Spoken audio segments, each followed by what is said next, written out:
Welcome beyond the Reiki Gateway. I'm your host, Andrea Kennedy. Like countless others, Reiki found me when I wasn't even looking, and then it ignited a whole new world of questions. This podcast explores topics of interest for the spiritually curious. Join me for discussions and special guests on subjects such as past lives, crystal healing, spiritual awakening, ascension, energy healing, and more, all to assist and inspire you along your unique soul's journey. Welcome to Beyond the Reiki Gateway. I'm Andrea, and today I have a very special guest. Her name is Penelope Smith, and she's a pioneer in the field of interspecies communication. Since the 1970s, she has helped counsel thousands of animals by communicating with them telepathically. And through her work, she's found that animals can be relieved of emotional and psychological traumas through counseling techniques that we practice in human psychology. She's the author of Animal Talk, When Animals Speak, and Animals in Spirit. She's a world-renowned teacher of basic and advanced interspecies telepathic communication, and through her work, she has helped animal communication become a respected and more mainstream practice, helping people and animals all around the world. Penelope, I'm thrilled to have you here. Thank you so much for being with me. Thank you, Andrea. Well, I want to start first by asking, what is your first memory about communicating with animals? How young were you? I was very young. I don't really remember not communicating with animals. I always have communicated with animals. Even as a spirit coming in, I just learned to be quiet about it. Oh, it was Yeah. mine. Mm. I love the animals. I understood them. They understood me. We were good friends, and I just was not willing to let it go. So unlike most people who are socialized out of their ability to communicate with animals that they have from when they're born, everybody has it innately to understand other beings' thoughts and feelings. Unlike many other people, I just kept it to myself and enjoyed it. Yeah. Continued enjoying making friends with all the wild animals and domestic animals that I could. I find that remarkable because so often we hear about the children, they've had the experience, and you're so right, they get socialized out of it, they start denying that. So I find that quite remarkable that you were so strong in your little beingness that you held on to that. I mean, that's Well, incredible. I really had, I was, I had a very abusive family. And Mm. so my parents were not people I could trust. And so um, all my sisters and brothers were in the same situation I was in. So we were all kind of coping. And I just found that the animals were very true. They were there, they were true, they didn't abandon you. And this was something that I cherished, and that I could always have friends. They were always there for me. My cats and birds and dogs, and they were always there. And then all the wild critters. I used to sit for many hours in the park nearby and talk to the birds and the insects and anybody else who was squirrels, anybody else who was around. I was in a city, so I sat in a little park and, the little city wild critters came up. But it was something very important to me. And yes, I had to be strong just to make it through that childhood and do what I was meant to do. I mean, I knew what I was meant to do from when I was very young, that I was here to help people to wake up to who they were. And I just recognized everybody as spirits walking Ah. around in different bodies. So that never left me. Mm. And I would never betray my connection with animals. When you were in the park talking to the squirrels and the birds and things like that, when you were very young, would you talk out loud or was it only telepathy? Um, I would sit, and mostly it was telepathic, but because I'm human and I like to talk out loud, I would talk to them out loud too. I would say, "Little squirrels, you don't have to be afraid of me. You can come." I also wanted them to get used to my voice and Oh, to know that it was okay, that I was okay. And so I just did what was natural. Mainly it was telepathic. I would just sit real quiet and they would come up to me and they would look at me, and I would start to communicate with them and I would ask them about what their life was like. And we would just be companions. Really, it was about being together. It's not so much I was interviewing them like a newspaper reporter or something. We were just friends. mm, I was just happy to see them. And I would let them know I won't be cruel to you because there were people that were cruel to animals. And, boys would shoot squirrels with BB guns. I mean, it was pretty horrible. And I would let them know. I said, I'm not about that.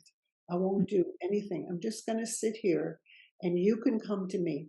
And so they would come. I would have like little critters all around me or on my Ah, hand. I'd hold out my hand and sometimes the insects would come and birds would come very, very close to me, and we would just have a good time together. So it was always very important to me. Animals were very, very important and good friends. They were my supporters. ah, ah, so important. Yeah, And now you said you knew a purpose, you knew a mission to have yeah, people wake up and this kind of thing. And so as you got older, did you pursue this as a yes. profession or how did this all Well, come to be? it sort of morphed. I never thought when I was young, oh, I'm going to be an animal communicator when I grow up. I was nothing like that. I just thought I was going to save the world when I was when I was very young. It was in the form, I'm going to save the world. I'm going to help people so they are kinder to each other, so that they know who they are. So, it was that form. And it took the form of my spiritual orientation.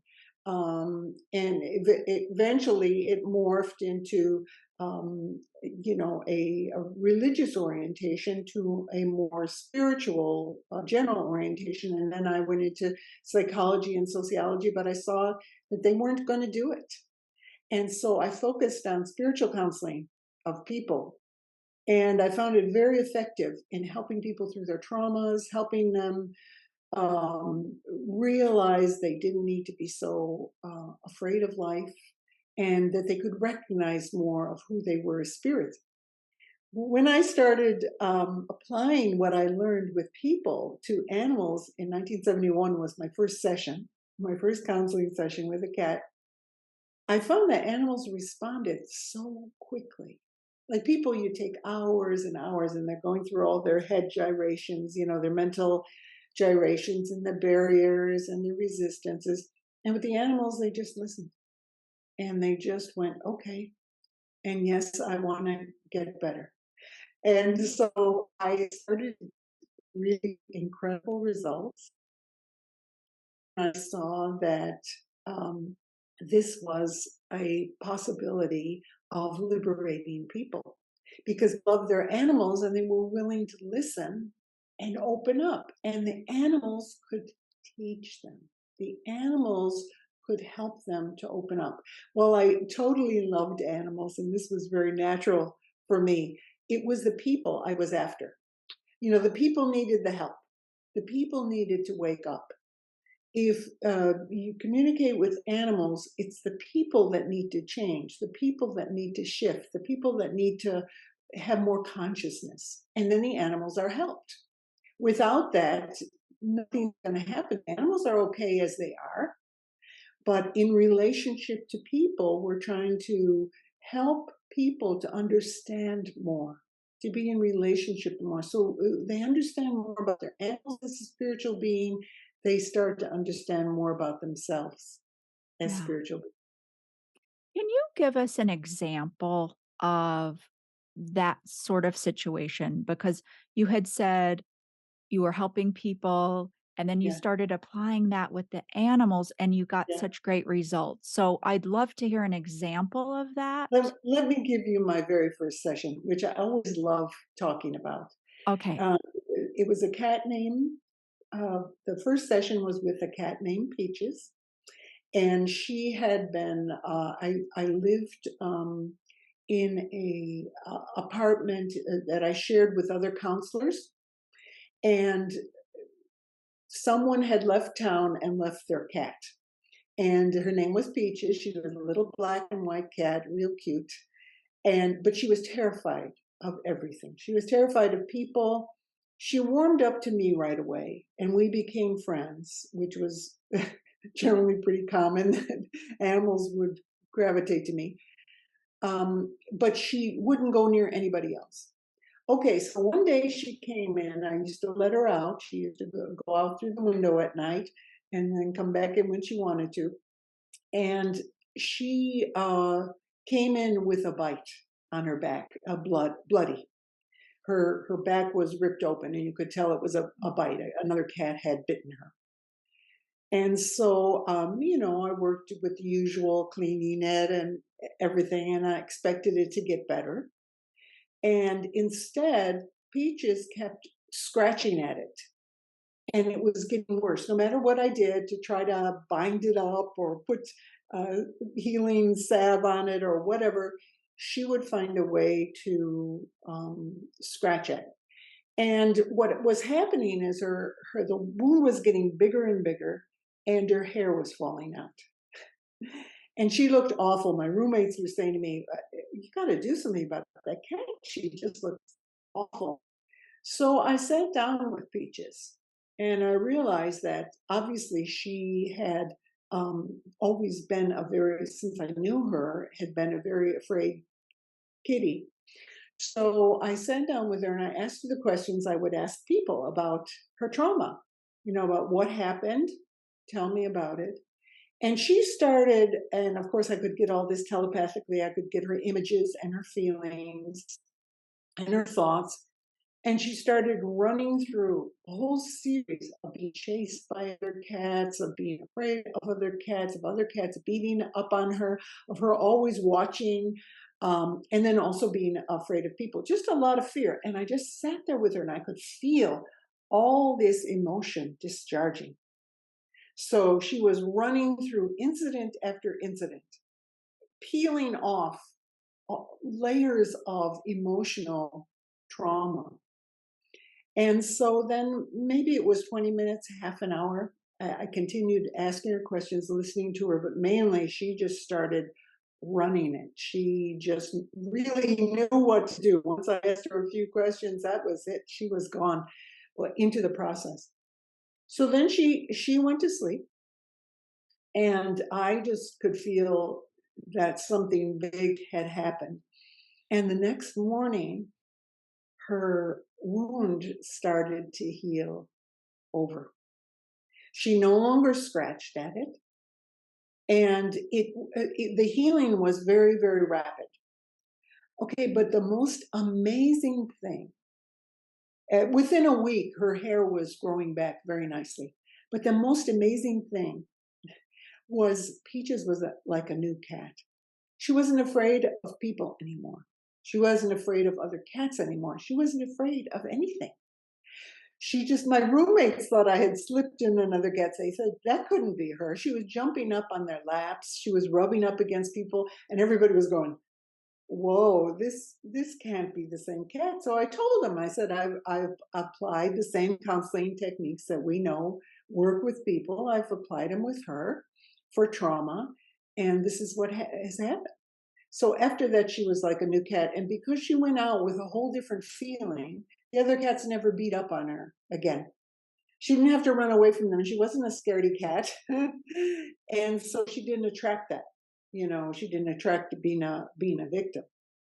And so that was completely amazing. And I went, wow, this is incredible. So people started asking me, people I knew, well, can you help me with my dog? Can you help me with? I said, sure, I'll try it out. I didn't think of this, well, right away. Is it going to be a profession? Well, the word got around, and I started doing many different kinds of animals, doing sessions with great results. And I didn't charge anybody for it for a while because I just figured this was a sort of the apprentice time, me practicing, seeing what happens, and and the changes in the people were quite amazing too. People were astounded. The light bulbs went off in their head. If my cat or dog or bird can understand and communicate and deal with trauma and their behavior changes, well, and they started realizing things about themselves and the world. It like opens huge doors for people. So that was my first dramatic instance, but it carried on one after the other after the other. We had very consistently good results. So then after, I continued being a counselor for people.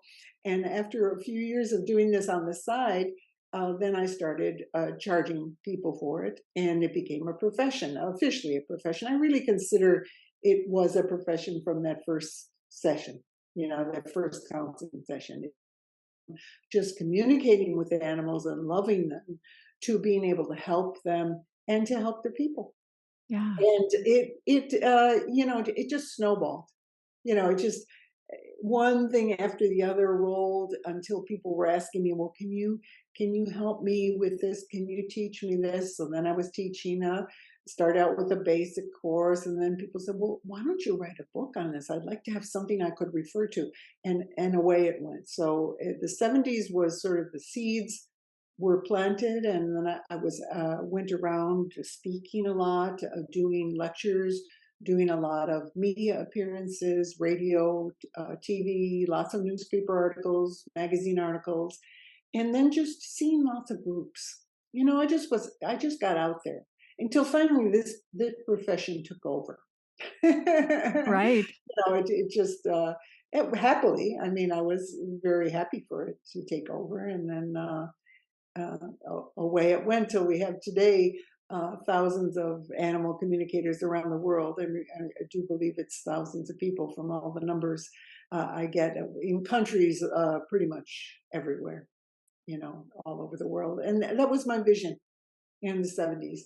I said, I envision that eventually anybody who wants to communicate will be able to rediscover, to tap into this ability that they suppressed by their sociological, by their social training, and that there will be people all over teaching this and helping people to wake up. So I used to call it the underground peace movement. It was like it's underground, it's with the earth.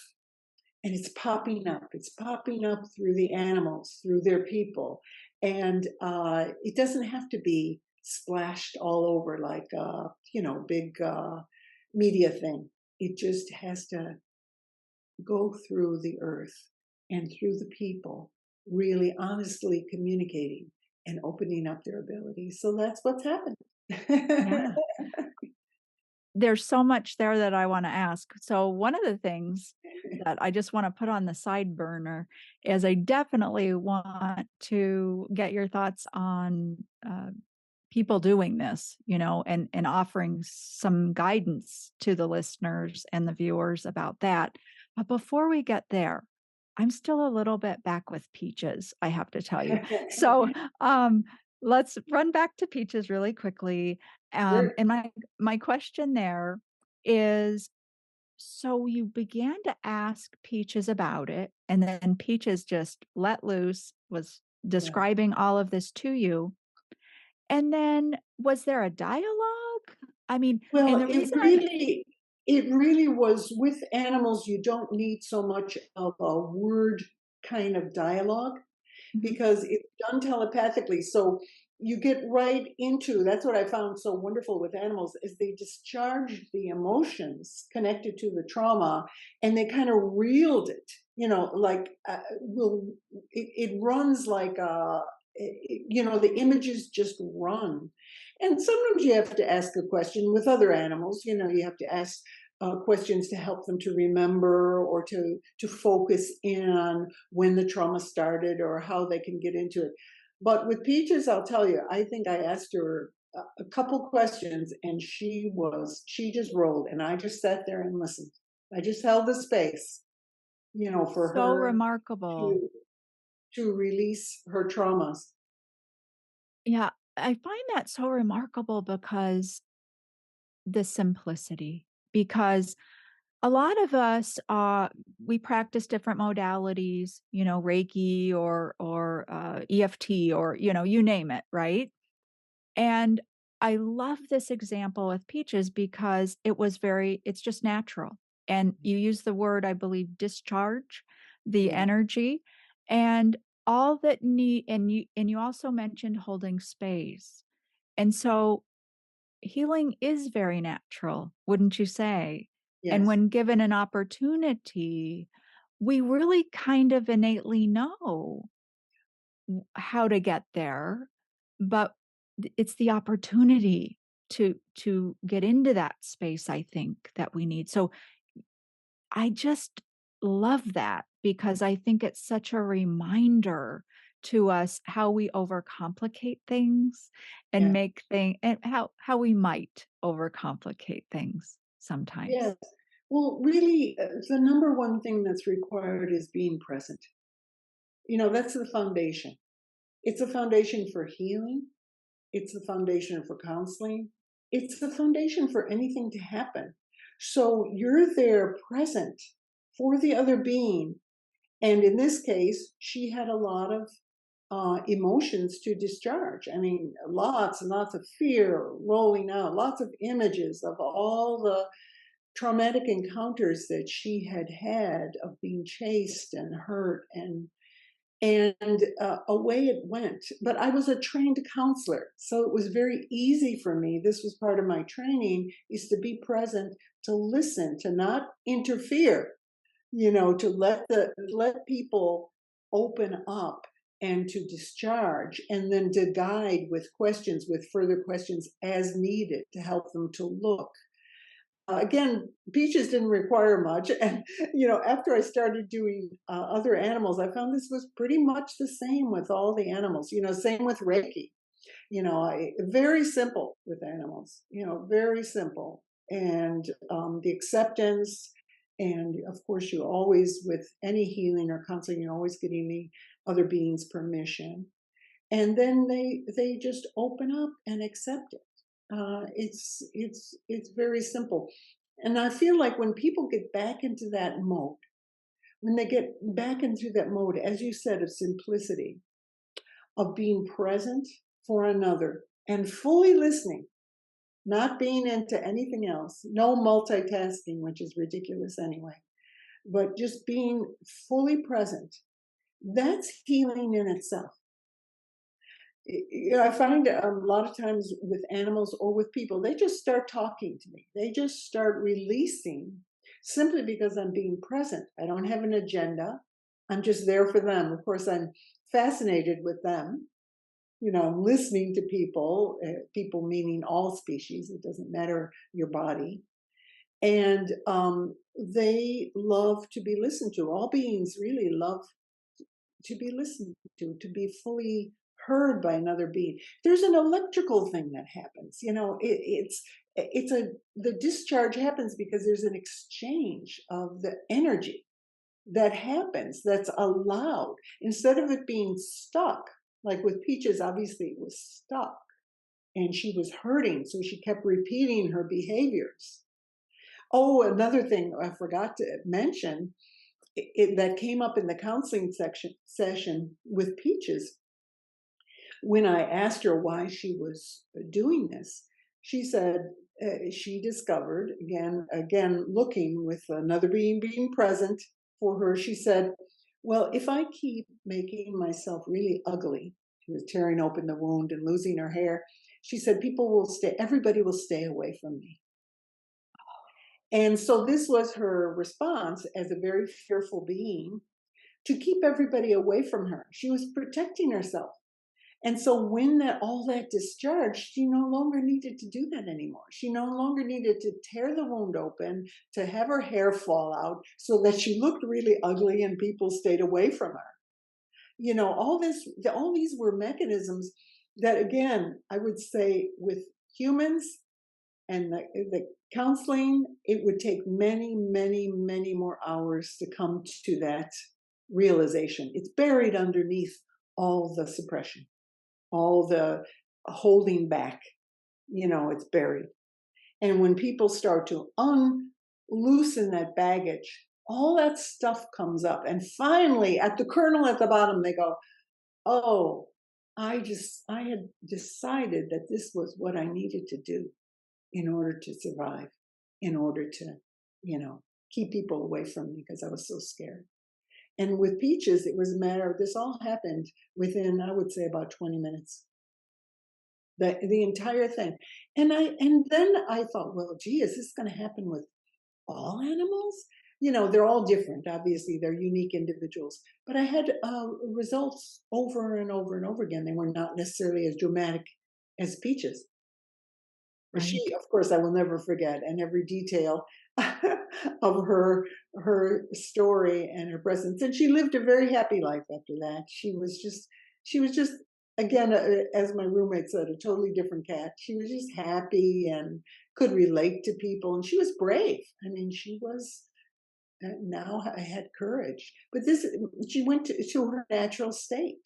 And all healing, all counseling, all whatever method you use, basically you're trying to get the being back to their more natural state, their state of being comfortable, being present, being full of love, realizing that they are love and that they don't need to be in these survival adaptations, these patterns. Mm. This is what happens in these sessions. Kind of fun. Oh, very, very fun, and I think, and so much more. Can you speak to us a little bit about the consciousness of animals, their wisdom, their ability to teach us, and a lot of people, I think, so much awakening has already happened, Yes. but you know, so many still discount animals, thinking they're lesser. And I guess I'd like for you to dispel some of that for us, if Well, you could. first of all animals, all beings on this earth, no matter what form they have, whether they're plant or animal, they're all alive. They're all full of spirit, and they each have their spiritual journey, and it's unique. Every being has their unique spiritual journey. They're not the same. Some people they go the opposite. Now, the education, the socialization from the past is that animals are lesser beings, humans are on the top of the totem pole, and all these other beings are less conscious. I always explain to people, yes, the web of life pyramid that they have with humans at the top, you know what that's about? That humans need the support of every other being, all the other species, all that triangle, or they fall, they crash, they go insane. Uh, Witness what's happening on the planet now. As soon as you deny your connection with the rest of nature, with all the other species, with all the other life, then the pyramid that you're supported by comes crashing down because you've cut yourself off from all the support. So humans need all that support. We're the only species that can lose our way. We're the only species that doesn't remember who we are. The animals are all out there. They're enjoying their experience as a dog, a cat, a frog, a snake, whoever they are, as spiritual beings.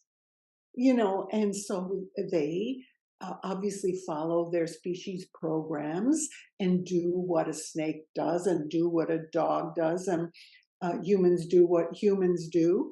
And but they have a consciousness that there's a catch in humans with this development of a complex mind.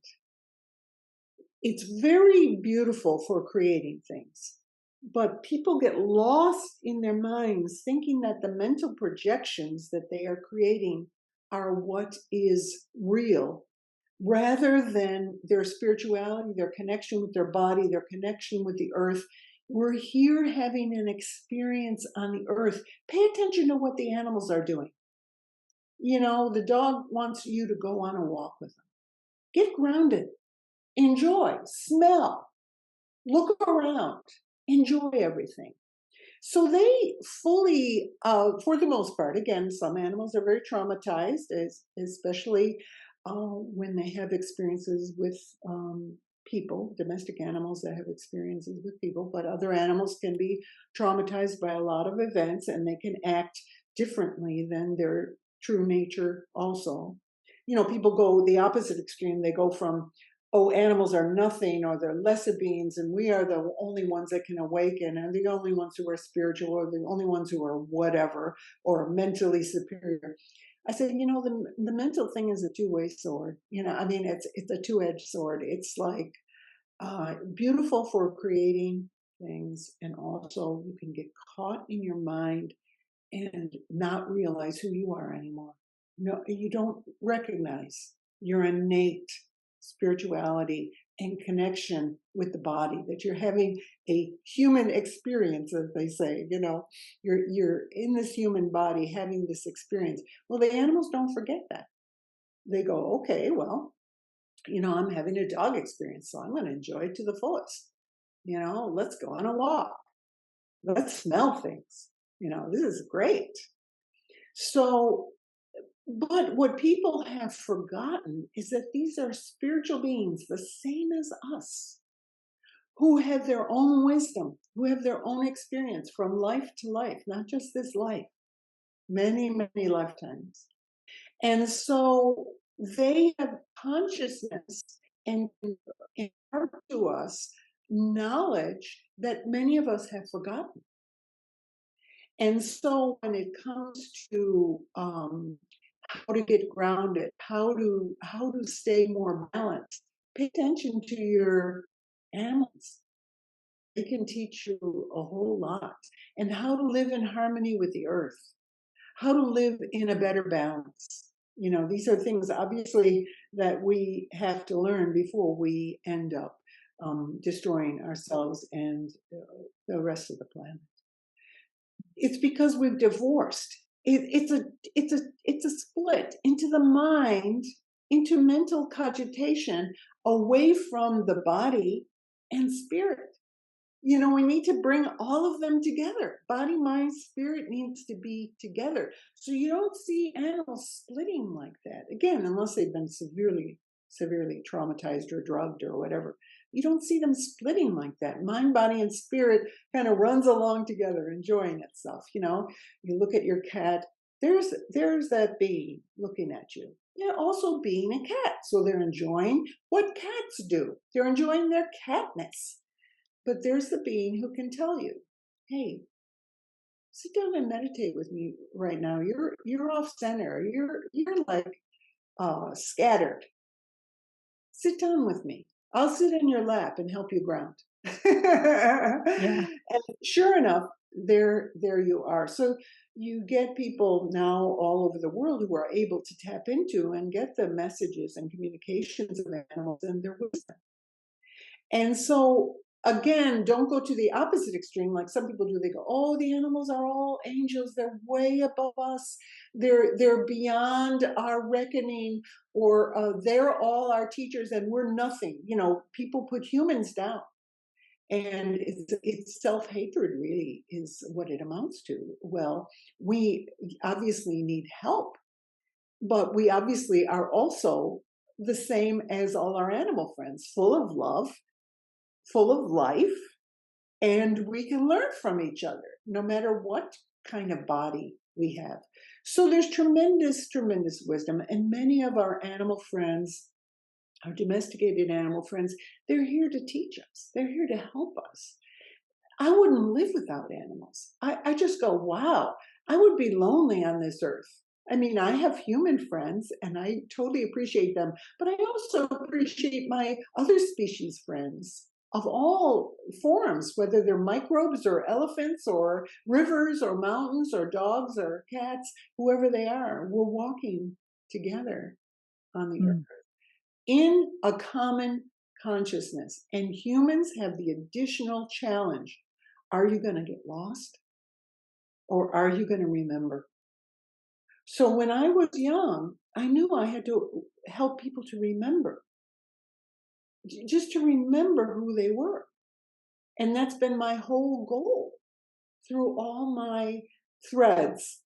And it turned into, being an animal communicator. And I found that people woke up very easily in comparison to some of the other ways that I had tried to help people to educate them. But all ways are, perfect. They're all good for wherever you are on your path. You reach for the way that's going to help you.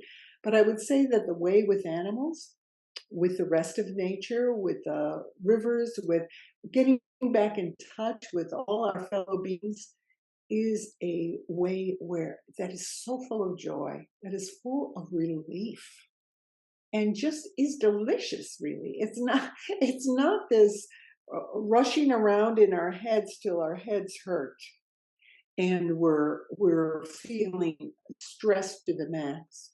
It's really hanging out with our fellow beings, and we all need to do more of that, and our earth will be a better place if we hang out.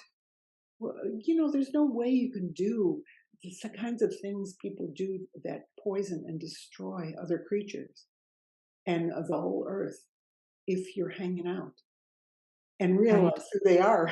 Mhm. So yes, Yeah. they're teachers, they're guides, they're friends, and they also need our help. Animals come to us. It's a mutual thing. It's a two-way street. I help. I have through the years have a lot of rescue animals, so I help them through their traumas and things that they've been through, and they help me, and we buddy together. We walk the journey together, and so take a look at your animal friends because a lot of them came to you.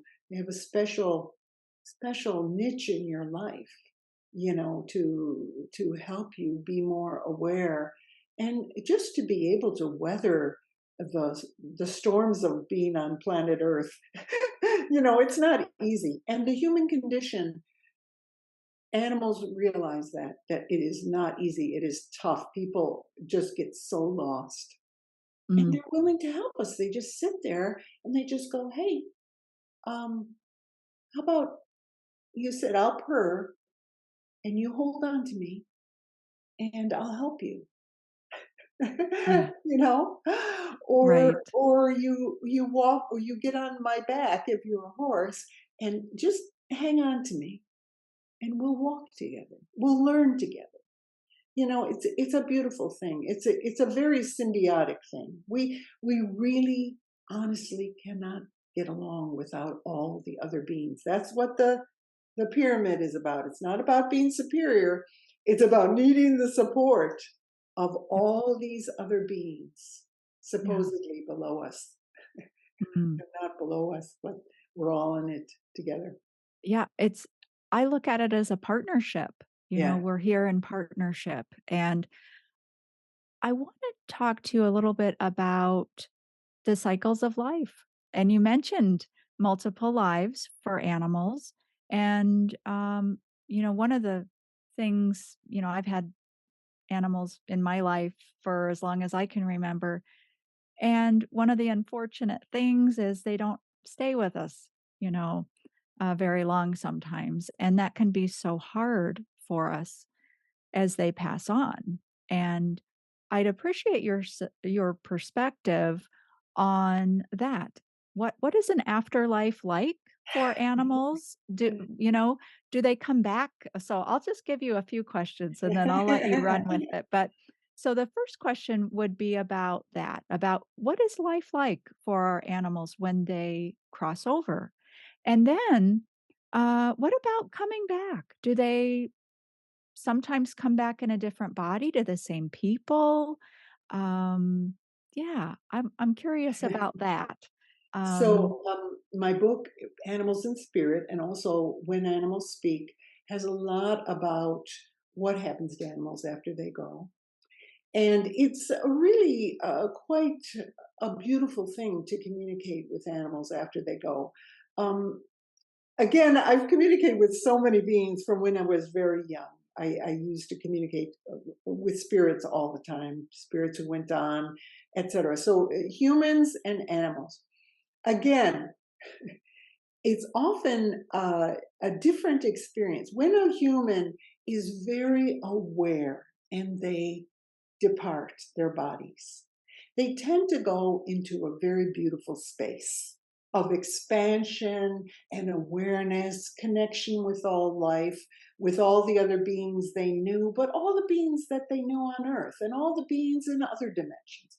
Okay, but that doesn't happen all the time. I've helped many beings who go on.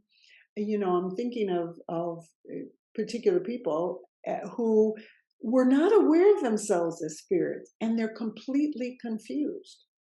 They go on the other side. I'm talking about humans now, and they go on the other side, and they go, "What? What? I thought I was going to be dead.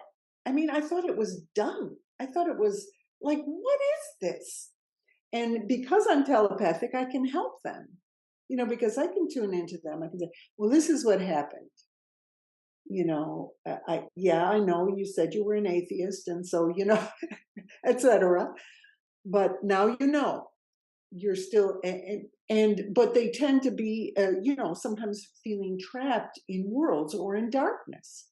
And so I've helped beings to get out of the darkness, to reconnect to their grieving friends and loved ones on Earth, to also to open up to what's on the other side. Because again, Jesus said, "My Father's house is full of many mansions." The spiritual realm is full of many experiences, many dimensions. It's not just one thing. So when you talk, the more you talk to any beings, whether they've had animal bodies or human bodies, you find out lots of different things and lots of different experiences. So generally, I've found that animals like to take care of their people for a while.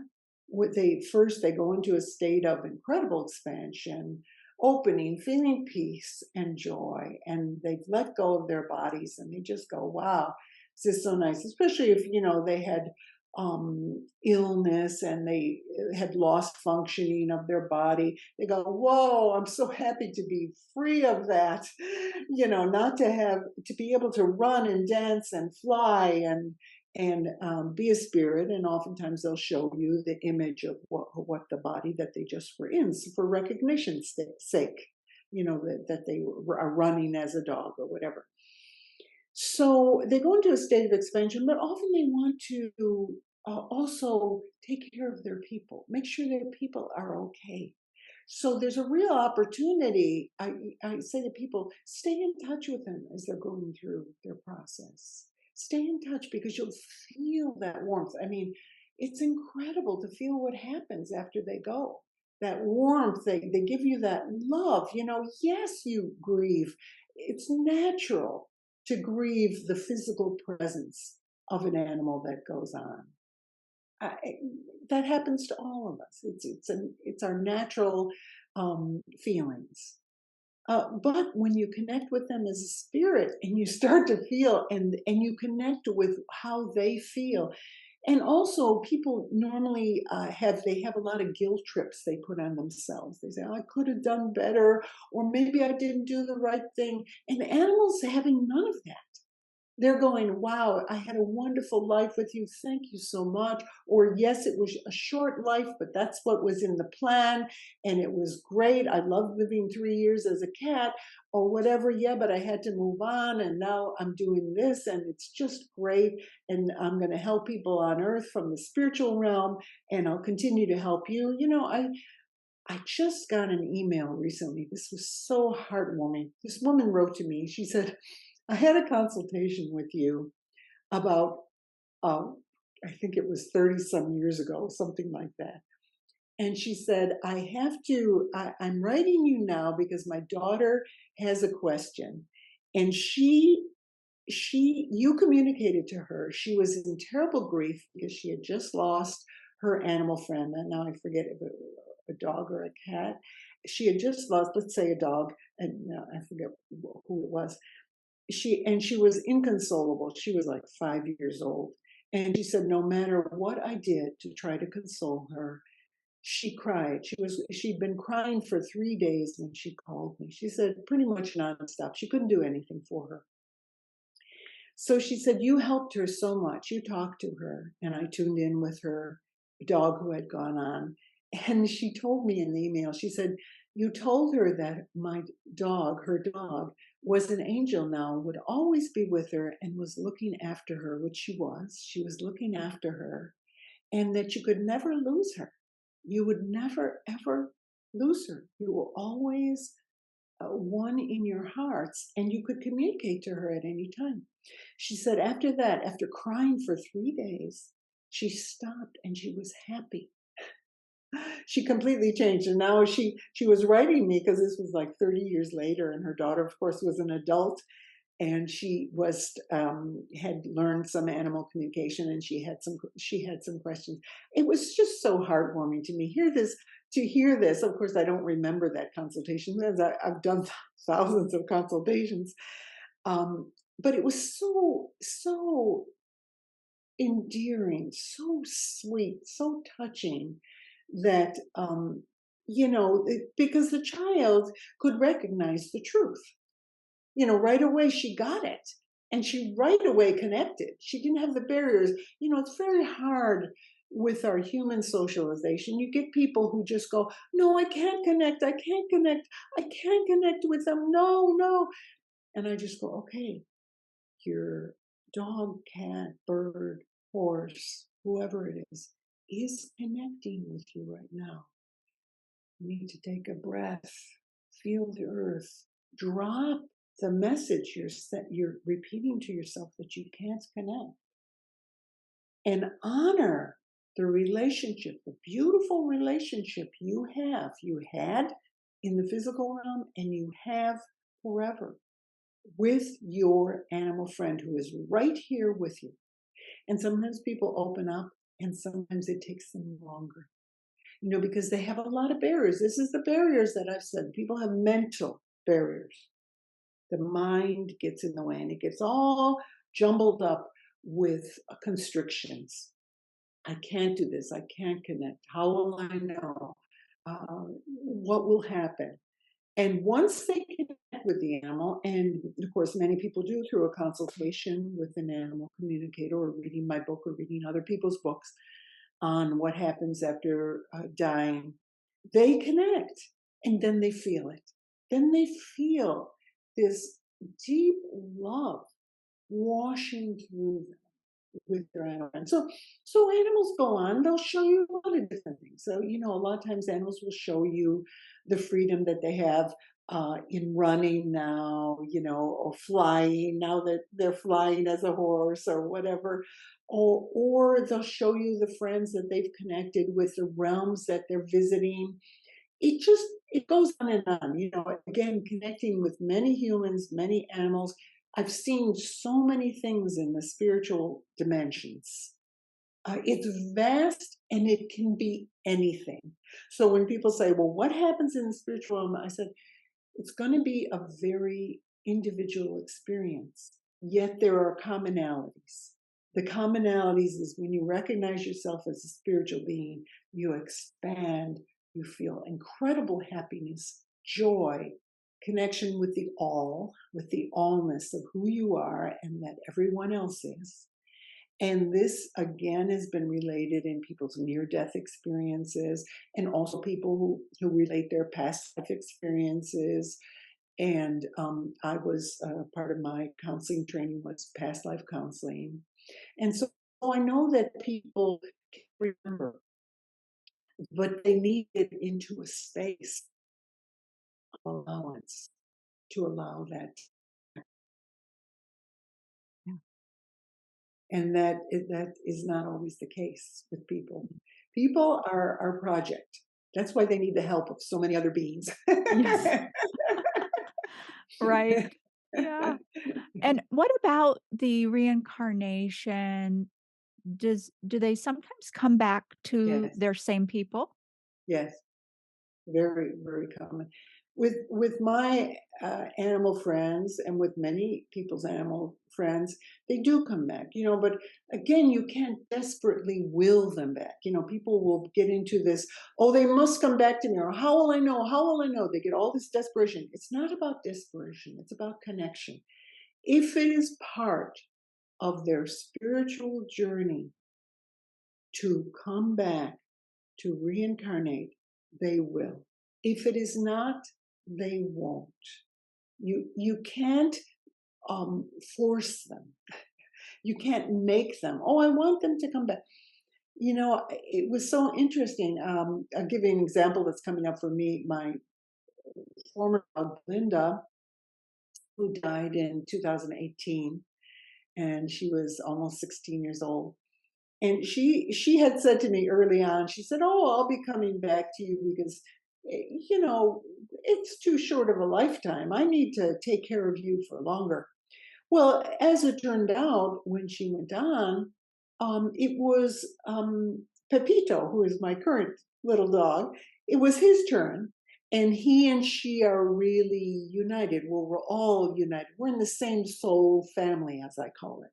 So it was Pepito's turn, and Belinda's always with me, and she loves Pepito, and I can always communicate with her, and other people have communicated with her who know her, and she's a light over the planet. She's giving us incredible light, which again seems to be the task of many, many animals when they go on, is they do their part to help us all. They help their people as guides, as angels, as guardian angels, but they help us all. And they have tasks. It isn't always to reincarnate. But I can tell you very interesting things. I have had chickens since the 1980s, flocks of chickens. I love my chickens. And again, people who have never known chickens, they have no idea how amazing they are and what fun companions they are.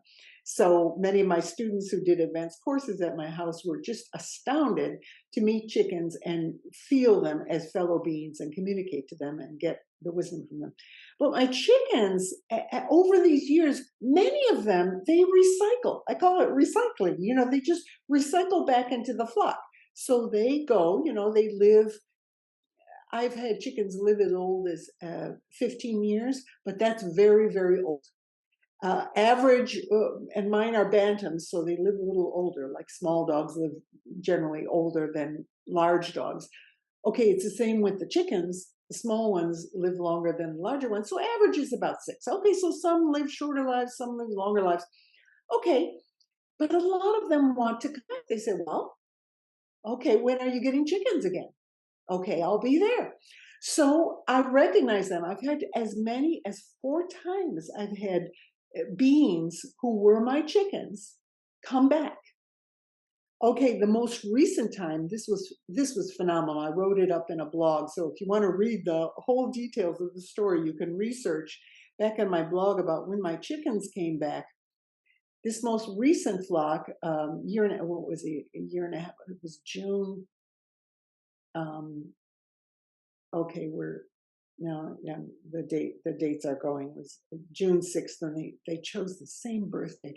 Anyway, my chickens that I had known before said they wanted to come back, and I said, well, because again, we kind of, certain ones die younger, certain ones die older, and then I just usually about every 3 years I get a few more chickens, just to keep the flock going. And they also provide wonderful eggs for all of us, my cats, dog, and me. But you know, I keep them the whole lifetime. It doesn't matter if they're laying eggs or not laying eggs. They're just my wonderful family. So in this last bunch, which I got 4 chickens, and they directed me. You know, I listen and they direct me. You can read the exact story. They tell me exactly where to go.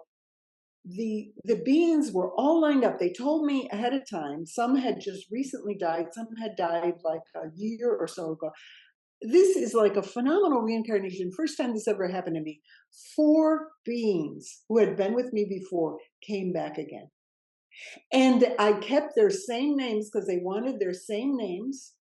Some have bodies, chose breeds that are the same as what they had before. Others are different. Anyway, it was incredible to have my friends back again. It doesn't always happen this way. You know, like some beings that have big jobs to do on the other side, you know, and from the spiritual realm. And it is not their mission, it is not their journey to come back.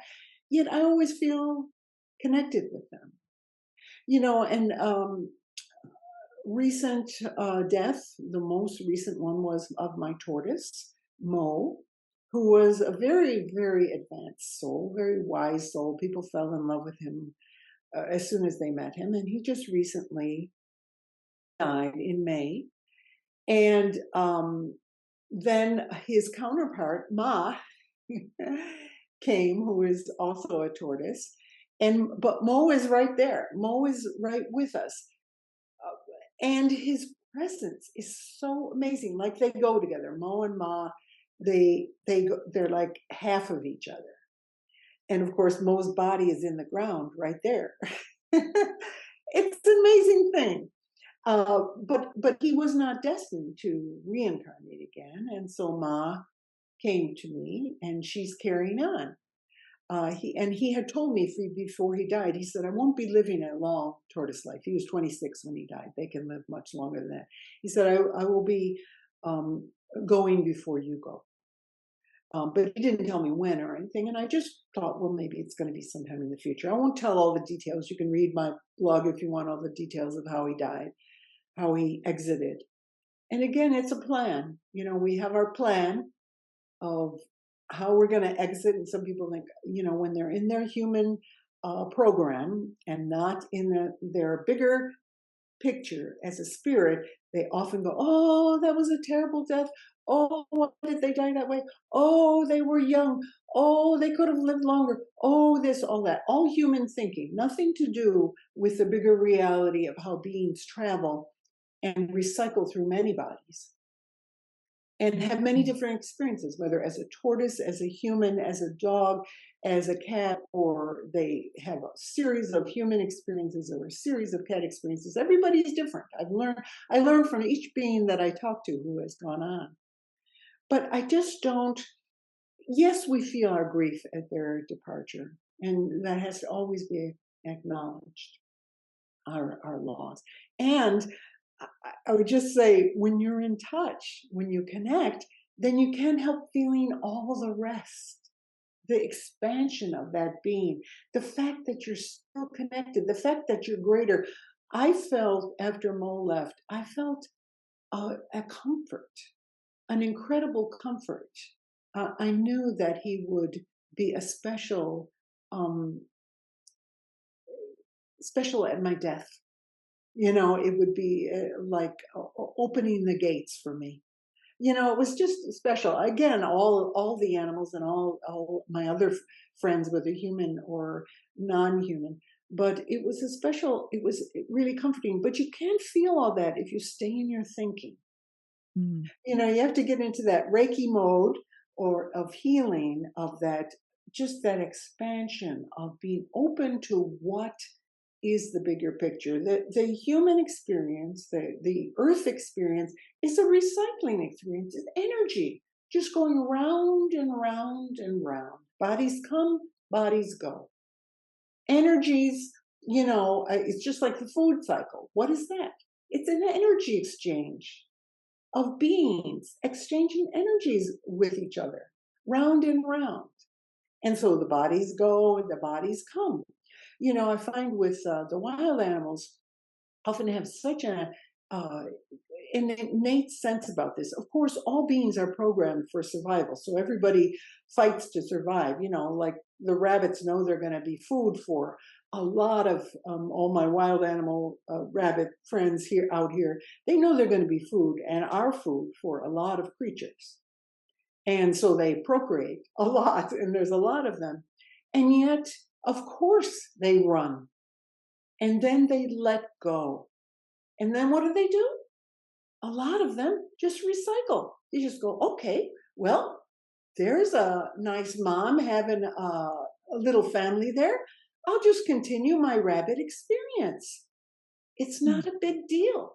It doesn't like hang with them. Oh my gosh, I was only a year old, or I was only 2 months old. Oh my gosh. Nope. What's next? Okay, so, or they may spend time in the spiritual realm, and they have, again, you got to find out from the individual. But I find often animals will recycle in their group because their lifetimes are short. And so they Yeah. just continue. They just continue. Yeah. I wanted to ask you about that. And oh my gosh, I can't believe we're almost short on time here. Oh, I think I could stay here hours more. But wow. Do they usually stay in species, or does a snake come back as a something else? Everybody's different. Okay. Everybody's different. Okay, I can tell you, my a very good friend of mine who was a dog, one of my very special dogs. He was human in a previous life, and I found out who he was. He told me about himself, and I found out who he was. And then in his next life, he was actually my tortoise, which Okay. blew Okay. me away. Which blew me away, and he spent time, 26 years, as well. He was only with me for since 2019, and he had spent time in other places. He was a wild tortoise, and then he was with people. Well, he had been picked up and adopted through the Arizona Game and Fish, anyway, which has a program of tortoise adoption because they can't be returned to the wild because they are subject to illnesses from humans and can inflict that on wild species. So anyway, and I have experiences. Yes, I would say most of my experience have been human experiences. That has been my path to, experience many, many, many different lifetimes as a human. But I have had animal experiences. Totally enjoyed them. And they're an experience. They're Right. an experience that helps you. We choose our experiences according to what will help us on the journey. So you have people with fixed ideas. They have all these rules. Oh, I've read these things in people's psychic books where they say, oh, you can't return for 36 years. I go, you can't return for 36 years. I mean, I was out for a year between my last lifetime and this lifetime. I mean, and some animals just they're right back. Same with humans, right back. So yeah, everybody's experiences. The rules, I just throw them out because I just go. I learn from each being. Okay, so then beings write to me, well, if they were a dog, dogs are full of unconditional love, and they're perfect, loving beings. I go, are they? There are fellow beings. They have their traumas. They have the things they're learning about. People get this thing about they're perfect and we're the faulty ones. No, we're all on spiritual journeys. And I even look at unconditional love. What does that even mean?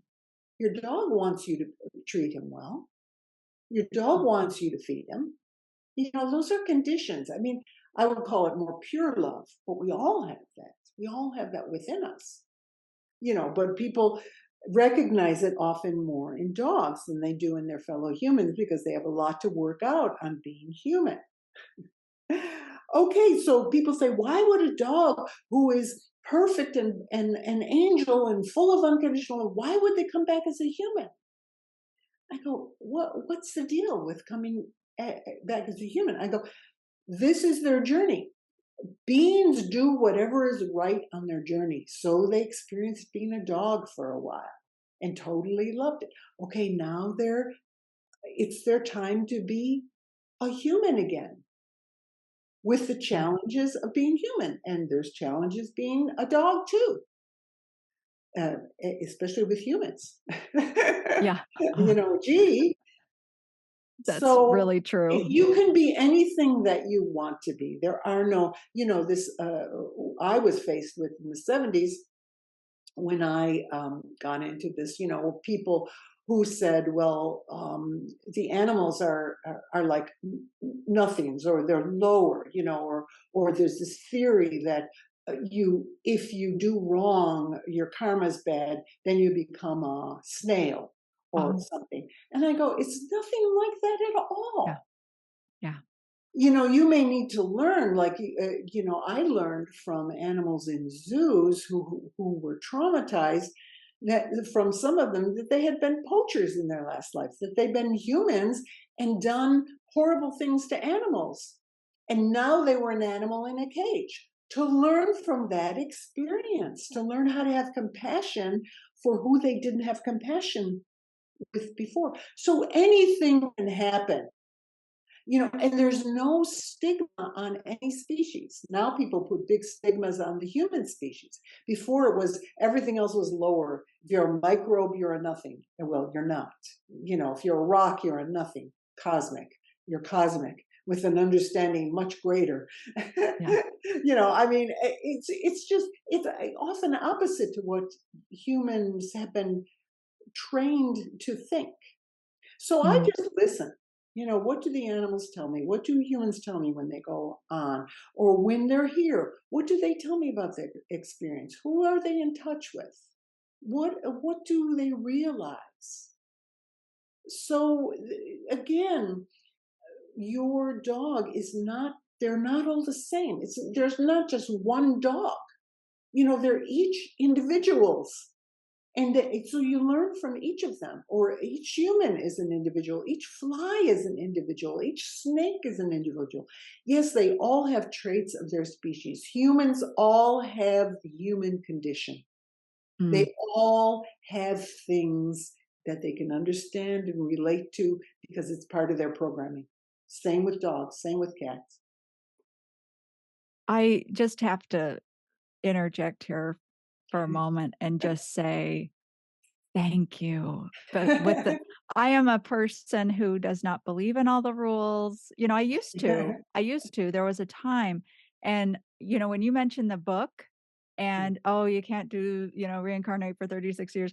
It's like I read that same book that you're talking about. And I read that. I was like, what? You know, and all of the specificity, about the afterlife. It's like this and this and this. I think that was in the same book, at least that I read. And I was like, what?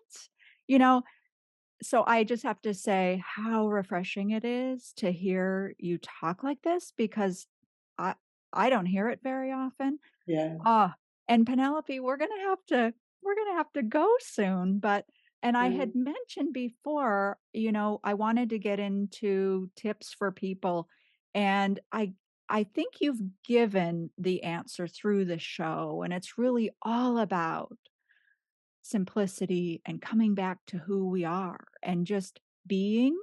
But do you want to put a finer point on it well, than that? being present and connecting to the earth. So feel your feet on the ground. Connect like the animals connect. Lie down on the earth. Touch the earth. Touch things that are grounded. Your house is grounded. Your fence posts are grounded. If you can't get directly to the earth because you're in a building, the building's grounded. Feel yourself connected to the earth. Take a deep breath. Know that you can connect and communicate. That's a start. Honor animals as fellow beings and learn from them. They will teach you. They will teach you about all their vast experience and throw out all those rules. I have people who tell me, "Oh, dogs have the mind of a 3-year-old." I go, "Oh God, there we go. There's another one." It's all these ideas that bind. Okay, throw them out and learn. Listen to the other being. What do they have to say about themselves? How do they feel? What can they impart to you? What do they feel about their lives? Why are they here?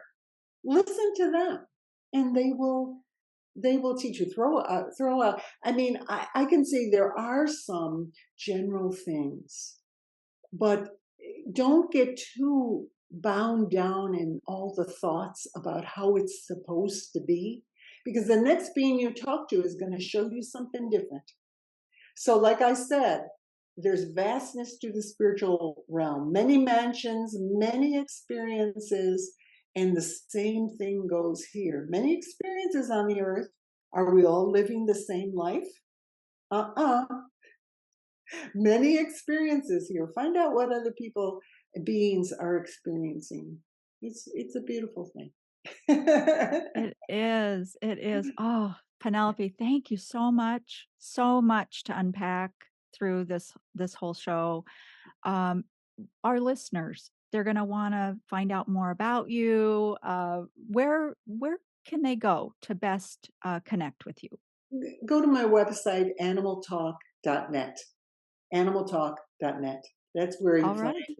the gateway to all my books. And you can look me up on YouTube and Facebook and, learn from all that. But the website gives you all the ways to access. And I have a lot of free information. I try to give people a lot of education on how this works and how they can learn. And then there's so many publications, that can help you. And I give you a little program for learning with my publications.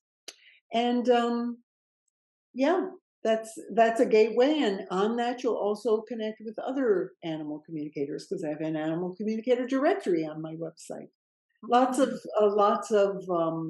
good resources for people. And most of all, I want to say to people, you can do it. It's in you. Mostly we have to unburden. We have to lift off and lift out all those ideas that bind, that put on blinders, and feel the connection with the animals. Feel your loving connection with your animal friends, and know that it never ends. Please. People torture themselves. You can only disconnect if you do it yourself in your mind. Really, you're always connected. You have a whole soul family of beings who are taking care of you. And we have all our beings, trillions and trillions of beings here on Earth of all species who are alive and who communicate. And you can connect to them. And what a joy it is when you do. Oh, so well said. So well said. Thank you so much, Penelope. It's been such a joy. And I know I've learned a great deal from you over the years. I have to Thank you say. for your beautiful presence. I've totally enjoyed connecting with you, Andrea. Oh, thanks. Thank you. This episode is sponsored by the new Mainstream Reiki community, where we bring together Reiki practitioners of all levels, all styles, and lineages to build a supportive, like-minded community, continue our education and practice together so that we can deepen our understanding of Reiki, explore related topics, and empower ourselves and each other to practice Reiki with more confidence. Join us for live Reiki practice, participate in group mentoring sessions, and conversations to share insights and connect with other Reiki practitioners in a welcoming atmosphere, free of social media and advertising. If you'd like to learn more, please visit members.mainstreamreiki.com. Thank you again for joining me. Please check the description underneath this video to learn more, connect with us, and get some important information about your listening experience. Wishing you all the best until we meet again beyond the Reiki Gateway.